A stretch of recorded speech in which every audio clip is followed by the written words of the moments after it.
जी हाँ, नमस्कार।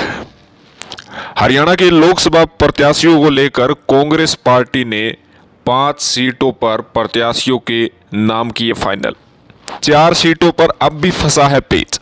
जी हाँ, ध्यान से देखिएगा किस सीट पर किस नेता को एडजस्ट किया गया है और किन किन सीटों पर आखिर पेच फंसा है।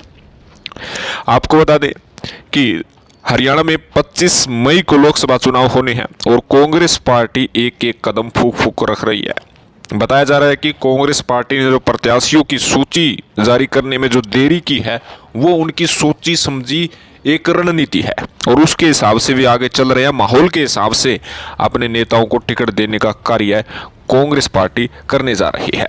आपको बता दें कि हाईकमान के सामने सीईसी की मीटिंग में साफ तौर पर डिस्कस हुआ था और हाईकमान ने कहा था कि हरियाणा की स्क्रीनिंग कमेटी को हर एक लोकसभा सीट से एक ही नेता का नाम प्रत्याशी के तौर पर सीईसी की मीटिंग में लाए और प्रत्याशी की लिस्ट पर मोहर लगाएं। तो 9 सीटों पर कांग्रेस पार्टी अपने प्रत्याशी उतार रही है। एक सीट पर आम आदमी पार्टी अपना प्रत्याशी उतार दिया है गठबंधन के नाते। लेकिन जिन 5 सीटों पर अपने प्रत्याशियों का नाम फाइनल किया है उनमें सबसे पहले आपको बता देते हैं, हिसार लोकसभा सीट से विजेंद्र सिंह का नाम फाइनल हो चुका है। बीजेपी छोड़कर वही कांग्रेस में आए हैं और वीरेंद्र सिंह डुमरखा ने साफ तौर पर हाईकमान को भी कह दिया है कि विजेंद्र सिंह हिसार लोकसभा सीट जरूर लड़ेगा। आप अच्छी प्रकार से उनके जो प्रत्याशियों की प्रक्रिया है पूरी कर लीजिएगा। हाँ, कहीं ना कहीं विजेंद्र सिंह को हिसार से ही चुनाव कांग्रेस पार्टी लड़वाने जा रही है और किसी नाम का कोई पैनल वैनल हिसार लोकसभा सीट से खत्म होते हुए अब नजर आ रहे हैं। अगली लोकसभा सीट है रोहतक। रोहतक से पहले भी एक ही नाम था, वो है दीपेंद्र सिंह हुड्डा। हालांकि राज्यसभा सीट को लेकर कहा जा रहा था कि दीपेंद्र यदि लोकसभा चुनाव जीत गए तो राज्यसभा छोड़नी पड़ेगी। उस पेच को दूर कर दिया है और साफ तौर पर दीपेंद्र सिंह हुड्डा ही रोहतक से चुनाव लड़ने जा रहे हैं। एक ही नाम प्रत्याशी के तौर पर है।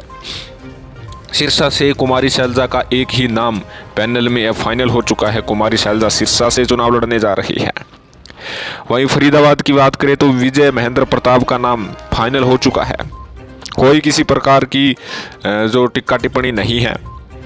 करनाल लोकसभा सीट को लेकर कुछ बातें आई थी। कभी संजय दत्त को लेकर मंथन किया जा रहा था, कभी किस सेलिब्रिटी को लेकर मंथन किया जा रहा था। बताया जा रहा है कि एनसीपी ने साफ तौर पर कांग्रेस के राष्ट्रीय अध्यक्ष को कह दिया कि वीरेंद्र मराठा मजबूत नेता है। बताया जा रहा है कि जो सर्वे भी कांग्रेस ने कराया है वहां पर भी वीरेंद्र मराठा ही मजबूत लगे हैं और वीरेंद्र मराठा ने हुड्डा से मुलाकात भी की है और करनाल से वीरेंद्र मराठा का नाम लगभग तय है। लेकिन एक पेच यहाँ पर यह फंसा है कि वीरेंद्र मराठा एनसीपी के चुनाव चिन्ह से चुनाव लड़ेंगे या कांग्रेस के।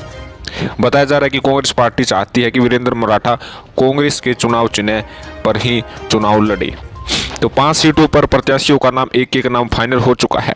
4 सीट ऐसी है जहां पर पेच फंसा है। उसमें सबसे पहला नाम है गुरुग्राम का। गुरुग्राम से राज बब्बर को उड्डा गुट उतारना चाहता है तो एसआर के कैप्टन अजय सिंह यादव को मैदान में उतारना चाहता है। कहीं ना कहीं गुरुग्राम और भिवानी महेंद्रगढ़ सीट इसीलिए पेच में फंसी है क्योंकि इन दोनों सीटों में से किसी एक सीट पर अहिर नेता को मैदान में उतारना होगा ताकि विधानसभा चुनाव में जो अहिर मतदाता है वो कांग्रेस से रुष्ट न हो। अगर गुरुग्राम से राज बब्बर उतरते हैं तो भिवानी महेंद्रगढ़ से राव दान सिंह की पोबारा हो जाती है। अगर गुरुग्राम से कैप्टन अजय सिंह यादव उतरते हैं तो भिवानी महेंद्रगढ़ से श्रुति चौधरी का चुनाव लड़ना तय है। अभी फाइनल नहीं किया गया है गुरुग्राम और महेंद्रगढ़ में। सोनीपत में आपको बता दें कि सतपाल ब्रह्मचारी का नाम है। कुलदीप शर्मा का भी नाम अब लिया जाने लगा है। सुरेंद्र सिंह दहिया का नाम भी है।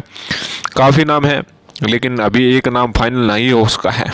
और अम्बाला लोकसभा सीट से भी जहां उदित राज का नाम भी लिया जा रहा है, वरुण मुलाना का नाम भी लिया जा रहा है, शैलजा गुट से रेणुवाला का नाम भी लिया जा रहा है, फाइनल नहीं हो पाया है। तो कहीं ना कहीं 5 सीटों पर पेच सुलझा लिया है, फाइनली कैंडिडेट तय कर लिया है और 4 सीट पर पेच फंसा हुआ है। तो अगली मीटिंग में इन 4 सीटों पर भी जो है कांग्रेस पार्टी पेच जो फंसा हुआ है उसको ठीक करने के लिए अपनी पूर्ण प्रक्रिया आरंभ करेगी। हालांकि बताया जा रहा है कि पहली सूची कांग्रेस पार्टी की करीब 5, 6 या 7 कैंडिडेट की भी सूची हो सकती है। 5 कैंडिडेट का नाम फाइनल है वो भी वो लिस्ट जो है पहले जारी कर सकते हैं, और जो जिन पर पेच फंसा है वो लिस्ट बाद में जारी कर सकते हैं। तो आपका इस विषय में क्या कहना है? क्या कांग्रेस हरियाणा में अच्छी प्रकार से अब की बार बीजेपी को टक्कर दे पाएगी? आपको क्या लगता है हरियाणा में किस पार्टी को कितनी सीट आएगी? कमेंट अवश्य कीजिएगा। धन्यवाद। जय हिंद।